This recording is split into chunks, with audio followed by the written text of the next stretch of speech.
Bueno, pues voy a empezar el vídeo de hoy contando una anécdota sobre mi primer día de trabajo. Más que una anécdota es como yo me sentí. Yo me acuerdo que estaba allí en mi primer departamento de orientación y yo sentí como un vacío y una inseguridad muy grande porque yo decía, bueno, yo tantos años estudiando y ahora yo he estudiado mucho pero no sé exactamente qué pinto aquí a nivel personal. ¿Por qué no sabía yo eso? ¿Por qué me sentía así? Pues porque yo tenía muchos conocimientos teóricos, pero yo no sabía como persona qué podía yo aportar en un departamento de orientación. Si cambiáis el escenario por cualquier otro sitio, una carnicería, una peluquería, seguramente pienso que es una experiencia, por lo menos lo he comentado con otras personas y hemos coincidido, una experiencia por la que hemos pasado muchos de nosotros y de nosotras al afrontar el primer trabajo, ¿no? Tener la sensación de que te has estado preparando para hacerlo, pero luego realmente no sabes qué pintas tú allí o qué puedes aportar. Eso es porque a nivel de autoconocimiento nos faltaban herramientas para saber como persona cuáles son mis fortalezas y qué puedo yo aportar en este campo. Y lo mismo que en el trabajo, podríamos decir, en la familia, con los amigos, en pareja, en la vida en general. Así que por eso el vídeo de hoy va sobre las fortalezas. Vamos al lío.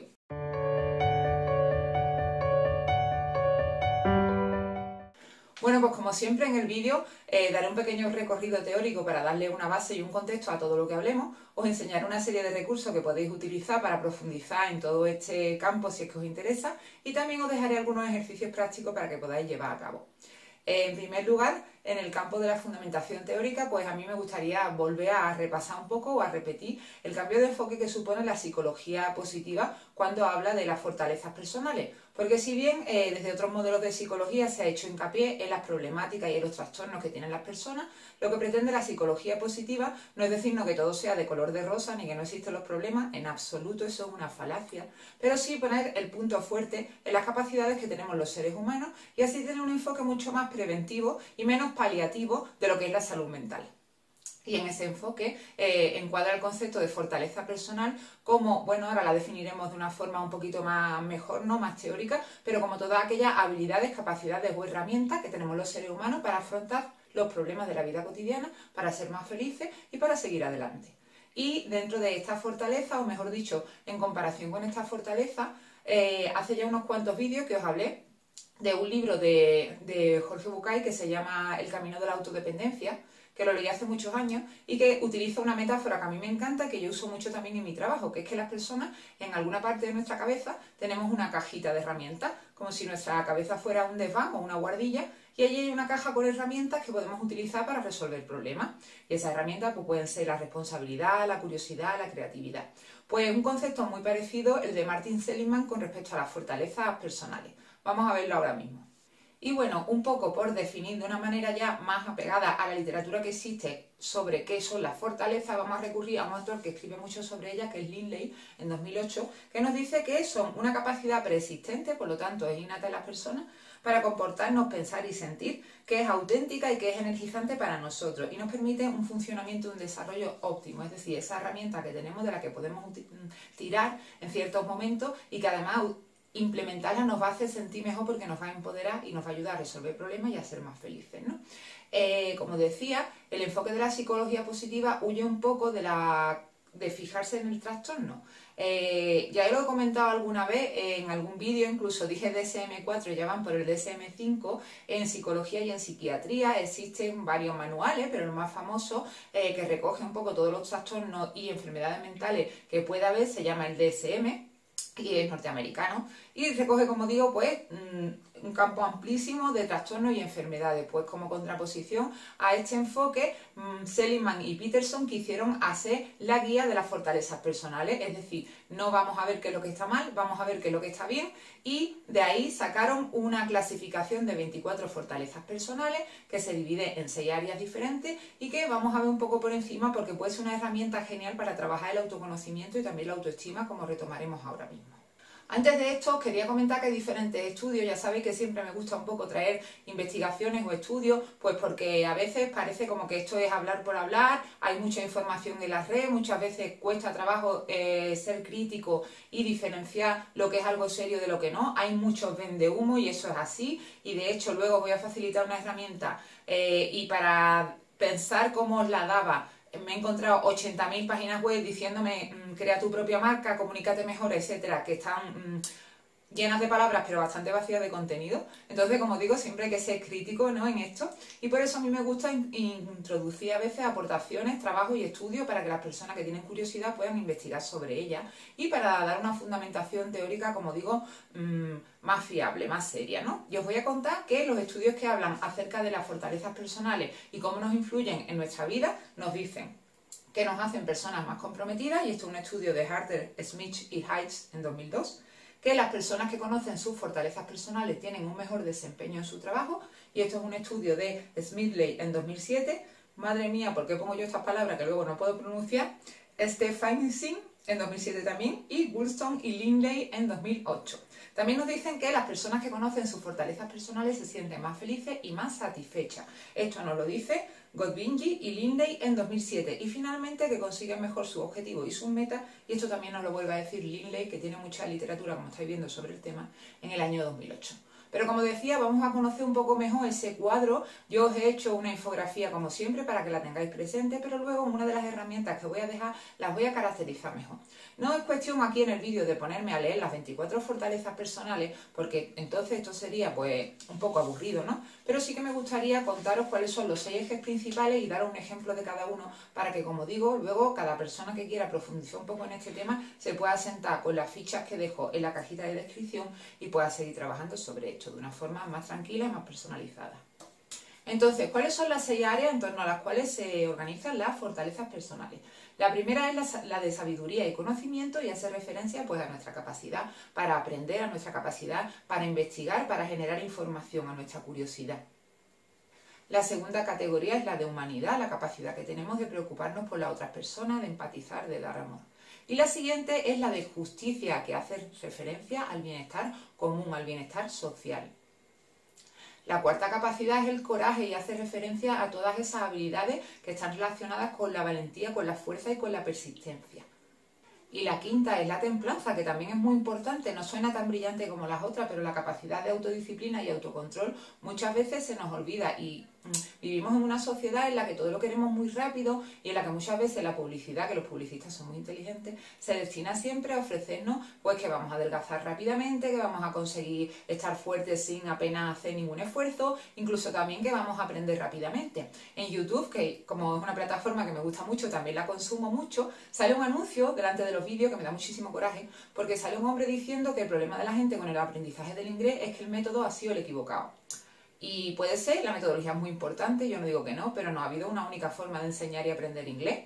Y sobre todo el tema del anuncio, ¿no?, es que el problema nunca está en la persona que te están vendiendo que sin hacer ningún esfuerzo vas a poder aprender algo, porque lo importante es el método. No, perdona, el método es muy importante, pero la propia implicación de la persona en su autoaprendizaje, eso es un porcentaje básico. ¿Qué pasa? Que es verdad que cuando eres un niño, pues lógicamente no tienes esa capacidad, ¿no?, de esforzarte de una forma tan desarrollada, pero lo que no podemos vivir es una sociedad adulta donde no existe el esfuerzo y donde todo lo queremos así, de gratis y en mi sofá tan tranquila. Eso es un autoengaño muy grande. Entonces por eso digo que este área me resulta especialmente interesante, la de la templanza.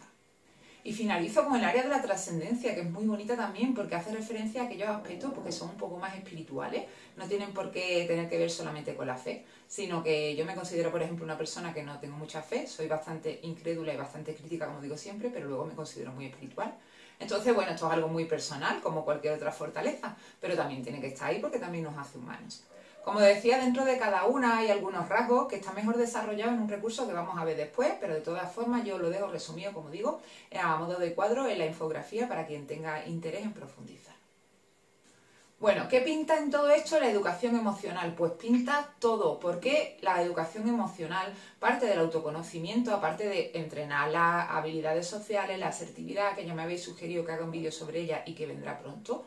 Pero aparte de esto, la educación emocional podríamos decir que es el área que vertebra todo este aprendizaje también. En este campo os quiero citar a un autor que yo ya lo estudié en la facultad, que se llama Vizquerra y que tiene muchísima bibliografía al respecto y que tiene publicaciones muy interesantes. Tanto si os gusta esto a nivel personal por investigarlo, como si trabajáis con un alumnado, pues os vais a encontrar recursos muy interesantes, como digo.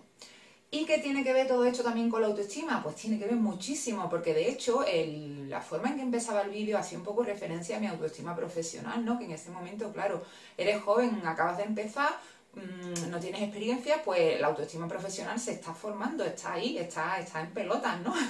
Y bueno, ¿qué tiene que ver en autoestima? Pues habitualmente en autoestima hemos puesto también el foco en el problema, ¿no? En la falta de autoestima. Es que no tenga autoestima, es que no te compares con los demás, siempre con el no, con el problema, con lo patológico. Y hace ya tiempo leí un artículo en terapiados.net que os lo voy a traer también porque me parece súper interesante, pero precisamente sigue poniendo el foco en qué me falta a mí o por qué me falta, ¿no? Lo que te dice el autor, que ya te digo, me parece interesante y me sirve cuando trabajo con mis chicos y chicas, es que no te plantees qué es lo que está mal en ti, sino plantéate qué es lo que te hace pensar que eso está mal, por qué piensas que eso está mal. Pero como digo, el modelo de las fortalezas da un paso más allá, porque dice, no te plantees tanto lo que está mal en ti, plantéate qué tienes de bien, porque tienes de bien. Todas las personas tenemos rasgos y características que son positivos y que nos pueden hacer más exitosos, por lo tanto también más felices, y que además pueden aportar al conjunto de las otras personas con las que convivimos. Pero muchas veces vamos, pues como yo en mi primer día de trabajo, con las lucecillas apagadas, con las cortas que no funcionan y no somos capaces de ver como personas nosotros qué tenemos que aportar al mundo. Entonces lo que yo diría, ¿no? En vez de plantearnos qué es lo que está mal en mí, por qué no tengo este rasgo como la otra persona, es en qué soy bueno, en qué soy un crack. Y relacionado con esto, voy a traer también la idea del enfoque de adolescencia, que también habría que darle un poquito una vuelta de tuerca y cambiarlo y mejorarlo. Muchas veces cuando yo le explico a mi alumno lo que es la adolescencia, le hablo del concepto de etapa de riesgo. Y ojo, no voy a decir que no se deba tratar porque creo que es muy importante. Os lo explico someramente. Se dice que la adolescencia es una etapa de riesgo porque es una época en la que los niños empiezan a tener conductas que ya son del mundo adulto, como por ejemplo pues tener las primeras relaciones, en algunos casos consumir, probar el tabaco, etcétera, y que no están preparados aún a nivel psicológico ni tienen la madurez para empezar a hacer estas conductas, ¿no? Entonces, por eso es una etapa de riesgo, porque los primeros contactos con este tipo de conductas pues pueden ser conductas de riesgo, como consumir droga o como tener relaciones afectivos sexuales sin utilizar métodos anticonceptivos y prevenir enfermedades de transmisión sexual. Pues bien, ¿qué es lo que pasa? Que eso es verdad, es así, pero ha favorecido un modelo excesivamente, no voy a decir patológico, ¿no? Pero sí un poco negativo de lo que es la adolescencia, porque no se hace hincapié en lo positivo de la adolescencia y también existe. Y hay estudios que vinculan las fortalezas personales a nivel evolutivo con la adolescencia y son muy bonitos pues porque aportan un soplo de aire fresco. Ya a nivel evolutivo no se nos dice solamente los adolescentes están viviendo una etapa de riesgo. Es verdad que sí existen en psicología evolutiva muchísimos estudios que nos hablan del desarrollo cognitivo adolescente, porque eso está ahí. Pero además el modelo de la fortaleza enriquece un poco y nos cuenta cómo, por ejemplo, en la curiosidad, en el coraje, en la valentía, a veces pues hay picos en algunos adolescentes con ciertos rasgos de personalidad y que precisamente eso se puede convertir en una herramienta para ellos muy poderosa, si se estimula y si se desarrolla.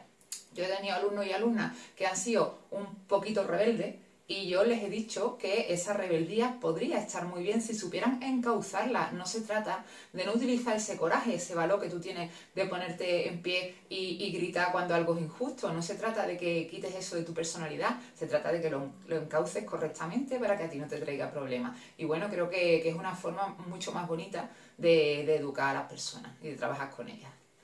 Bueno, dicho esto, el primer recurso que os traigo va sobre cómo puedo conocer mis fortalezas personales, ¿no? Porque yo puedo tener toda esta clasificación, pero si no practico el autoconocimiento o no tengo herramientas para poder recabar información, pues me quedo igual. Eso no deja de ser un cuadro sin significado que no me aporta nada, ¿no? Entonces lo que os voy a dejar es la recopilación de las 24 fortalezas brevemente explicadas, cada una de ellas, y os voy a proponer una actividad que es que en primer lugar vayáis reflexionando. No es necesario que sea en un mismo día, puede ser a ratillos, en esos momentos de tranquilidad que tú dedicas pues a meditar o a reflexionar o a pensar o a relajarte, que vayas viendo cada una de ellas y vayas pensando en qué momento pues fuiste curioso, tuviste capacidad de aplicar la creatividad a la resolución de un problema, o fuiste valiente o perseverante, o expresaste amor o amabilidad hacia otras personas. En fin, se trata de recorrer un poco las 24 fortalezas y ver en qué momentos tú las pones en práctica y qué sensación te queda a ti de cuáles son, mejor dicho, las que más se repiten en tu conducta cotidiana. De todas formas, puede ser un poco difícil a veces no hablar de nosotros mismos porque los demás pues ven a veces cosas que nosotros no vemos. A ese respecto, tengo aquí un libro que os quiero enseñar, que se llama El efecto punto ciego y que es muy interesante porque aunque el enfoque no está centrado en fortaleza, sino en eso que nosotros a veces no vemos pero que nos está afectando porque sí que está en nuestras conductas y que los demás sí pueden ver. La autora nos dice que esto es como el punto ciego del coche, que tú no puedes verlo cuando estás conduciendo, pero está ahí y puedes incluso aparcando o cuando conduces, pues tener un accidente porque no percibes ese punto ciego y los demás desde fuera sí que lo están viendo. Como digo, es un aspecto interesante y venía a colación un poco de lo que estoy diciendo ahora, pero ahora más en positivo, que hay rasgos que nosotros tenemos y que no los percibimos tanto en nosotros mismos y sí los perciben los demás. Entonces, un ejercicio muy bonito puede ser coger este cuadro de fortaleza y sentarme con mi amiga, con mi hermano, con mi pareja, a ver qué fortalezas yo veo en ti y tú ves en mí. Y así, además de enriquecerme a mí como persona, estamos trabajando juntos, nos estamos haciendo más fuertes porque nos estamos conociendo mejor.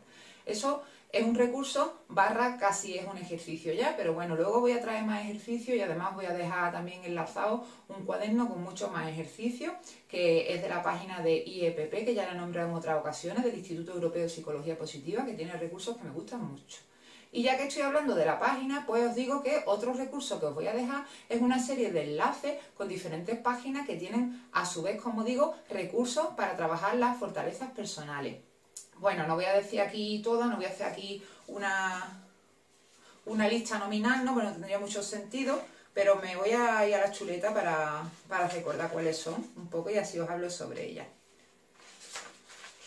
Por ejemplo, la primera página que existe en España acerca de la psicología positiva, pues psicología-positiva.es, os la dejaré, como digo, enlazada. Está Posivarte también, que es una página con muchas cositas. Os voy a dejar el programa Aulas Felices, porque si bien en un momento dado que vincula la educación emocional con la psicología positiva, y en un momento dado es un recurso más bien para docentes, tanto en primaria como en secundaria, pues si sois papás, mamás, o os da curiosidad este tema, pues ahí tenéis también actividades para trabajar, no tienen por qué ser solamente en el aula. Y una página de cuentos que me ha gustado mucho, porque ya sabéis que me gusta mucho trabajar con los relatos cortos y con los cuentos, y dicho eso, pues os voy a contar el que traigo para hoy. Vamos con el cuento de hoy, que se llama Dos sacos. Una antigua leyenda explica que 3 hombres caminaban cargando, cada uno de ellos con 2 sacos sujetos a su cuello. Un saco colgaba por la parte anterior del cuello y el otro saco por la parte posterior, sobre la espalda. Cuando al primero le preguntan qué había en sus sacos, dijo: todo lo bueno que me han dado mis amigos se halla en el saco de atrás, ahí fuera de la vista. Por eso al poco tiempo me olvido de ello. En el saco de enfrente contiene todas las cosas desagradables que me han acontecido, todas las ofensas que me han infligido, y en mi andar me detengo con frecuencia, extraigo estas cosas y las miro desde todos los ángulos posibles. Me concentro en los elementos de mi saco anterior, los estudio, dirijo todos mis pensamientos y mis sentimientos hacia ellos. Su respuesta explicaba por qué el primer hombre avanzaba muy poco en su camino, se detenía siempre para reflexionar sobre las cosas desafortunadas que le habían ido sucediendo en el pasado. Cuando le preguntaron al segundo hombre sobre qué era lo que llevaba en sus sacos, dijo: en el saco de enfrente están todas las cosas buenas, todas las buenas acciones que he hecho. Las llevo delante de mí y continuamente las ventilo y las exhibo para que todo el mundo las vea. En el saco de atrás llevo cargados todos mis errores, las ofensas y pesares. Cargo siempre con ambos sacos donde quiera que vaya. Es mucho lo que pesan y no me permiten avanzar con rapidez, pero por alguna extraña razón no puedo deshacerme de ellos. Al preguntarle al tercer hombre sobre su saco, este contestó: el saco que llevo delante está lleno de maravillosos pensamientos acerca de la gente. Los actos bondadosos que han realizado y todo lo bueno que he disfrutado en mi vida. Es un saco grande y está lleno, pero no pesa mucho. Su peso es como el de las velas de un barco. Lejos de ser una carga, me ayuda a avanzar. Por otro lado, el saco que acarreo a mis espaldas está vacío, puesto que le he hecho un gran orificio en el fondo. En este pongo todo lo malo que escucho sobre los demás y sobre mí mismo. Todas estas cosas van saliendo por el agujero y se pierden para siempre, de modo que no hay peso que me haga más penoso el trayecto. Podemos elegir el sendero que queremos recorrer, podemos elegir con qué equipaje viajar. Nosotros decidimos qué cargamos y qué dejamos. Somos responsables de las consecuencias que se derivan de nuestras elecciones. Esta leyenda es de Templeton y la adaptaron Jaume Soler y María Mercé con Angla. Y bueno, pues me gusta mucho como siempre porque es una reflexión. Si nos paramos a pensar, a veces en la vida hay momentos en los que por toda la mierda, hablando mal y pronto, todo lo malo, lo cargamos delante, lo tenemos demasiado presente y eso hace pues que veamos las cosas con pesimismo y que no encontremos fuerza para salir adelante de la situación en la que estamos. Otras veces le damos demasiada importancia a lo que los demás dicen de nosotros y a lo que nosotros decimos de nosotros y vivimos un poco encorsetados por esa presión social que veíamos en otros vídeos, ¿no? Y luego pues la persona de los dos sacos, la tercera persona, que parece pues por lo menos la más resolutiva, si no la más inteligente a nivel emocional, decide quedarse con lo bueno y olvidar lo malo, no sin aprender antes, diría yo, ¿no? Pero bueno, en fin, me ha parecido un cuento que ilustra muy bien un poco todo el sentido de este vídeo, de las fortalezas personales y de la positividad y del enfoque con el que tú quieres tomarte las cosas. Porque tengo por aquí una frase de Carl Jung que dice: no soy lo que me ha pasado, soy lo que decido ser. Y con esa frasecita pues cierro un poco este apartado de recursos y nos vamos a ir a los ejercicios. Bueno, pues os voy a dejar 3 ejercicios para trabajar 3 fortalezas diferentes, pero tenéis que saber que os voy a dejar también un cuaderno de ejercicios para trabajar diferentes fortalezas, que como os digo está en la página web del IEPP y que me parece muy valioso. Algunos me gustan más que otros, pero eso es algo muy personal. Yo he seleccionado 3 que me han gustado bastante, pero hay más que me gustan. El primero se llama Entrena tu flexibilidad. Yo los he adaptado levemente, pero bueno, este consiste en que cojamos un folio, un boli y un problema que nos preocupe. Vamos a poner el problema, vamos a generar alternativas de solución como lo haríamos nosotros. Y lo vamos a dejar ahí y al día siguiente o dentro de un buen rato vamos a intentar cambiar el chip y vamos a empezar a pensar que en vez de ese problema nos suceda a nosotros, nos sucede a una hija, le sucede a un vecino, le sucede a un hermano. ¿Cómo lo resolvería esa persona? Genera alternativas desde el punto de vista de la forma de ver la vida de esa persona. Eso te va a hacer distanciarte a ti del problema e intentar poner en práctica otras soluciones y ser creativo. Piensa cuáles son las consecuencias o cómo podría salir. Y de esta forma estás trabajando la flexibilidad. Cuanto más puntos de vista cambie, más flexible vas a ser y además vas a estar generando diferentes soluciones a una misma problemática que igual te pueden hasta servir de inspiración. Así que esta sería la primera forma de entrenar una fortaleza importante como es la flexibilidad a la hora de afrontar las cosas. El segundo lo hago yo muchísimo en mi cuenta de Instagram, se llama Entrena tu apreciación de la belleza y consiste en que cuando vayas caminando, bien porque vas al trabajo, vas a recoger a tus hijos al cole o en tu momento de paseo si es que lo tienes o porque vas andando al gimnasio, dedícate a ir por la calle y ve observando los detalles bonitos que te puedes encontrar por el camino. A veces vamos con prisa y no vemos que hay edificios preciosos, que hay paisajes bonitos, que hay detalles bonitos en un parque como un primer plano de una flor. Yo lo que hago en mis paseos es esforzarme en buscar estos detalles y hacer fotos, porque así yo tengo como mi especie de álbum de fotos que valora la belleza, una belleza que además en mi caso, como vivo en la naturaleza, es una belleza que me hace conectar con la tierra y con la suerte que tengo de vivir aquí. Pero lo mismo que yo, tú en la ciudad puedes buscar rincones bonitos y disfrutarlos y entrenarte para que tu ojo no vaya con prisa y que seas capaz de disfrutar lo bonito que hay a tu alrededor.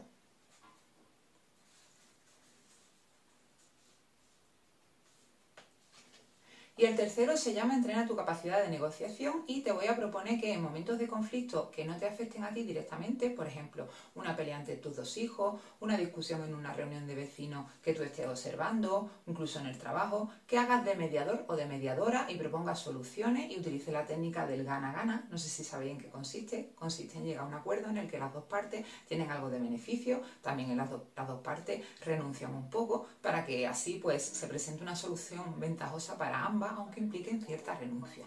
Y como digo, proponer diferentes soluciones y así estás trabajando la técnica de la mediación y estás trabajando tus habilidades de negociación que luego pues, puedes poner en práctica ante cualquier otro conflicto. Y bueno, hasta aquí voy a dejar las propuestas, pero como digo, existen muchas más, así que si os interesa solo tenéis que descargaros el archivo PDF que os dejo abajo adjunto. Como siempre, espero que este vídeo haya resultado interesante, que os guste. Si os gusta y me dejáis un comentario, pues así sabré mejor qué tipo de contenido os interesa. Acepto propuestas, por supuesto, de temas que os parezcan interesantes. Y también os voy a decir que si pensáis que este vídeo le puede servir de ayuda a alguien, que por favor lo compartáis, porque de eso se trata. Gracias por verme y hasta la próxima. Chao.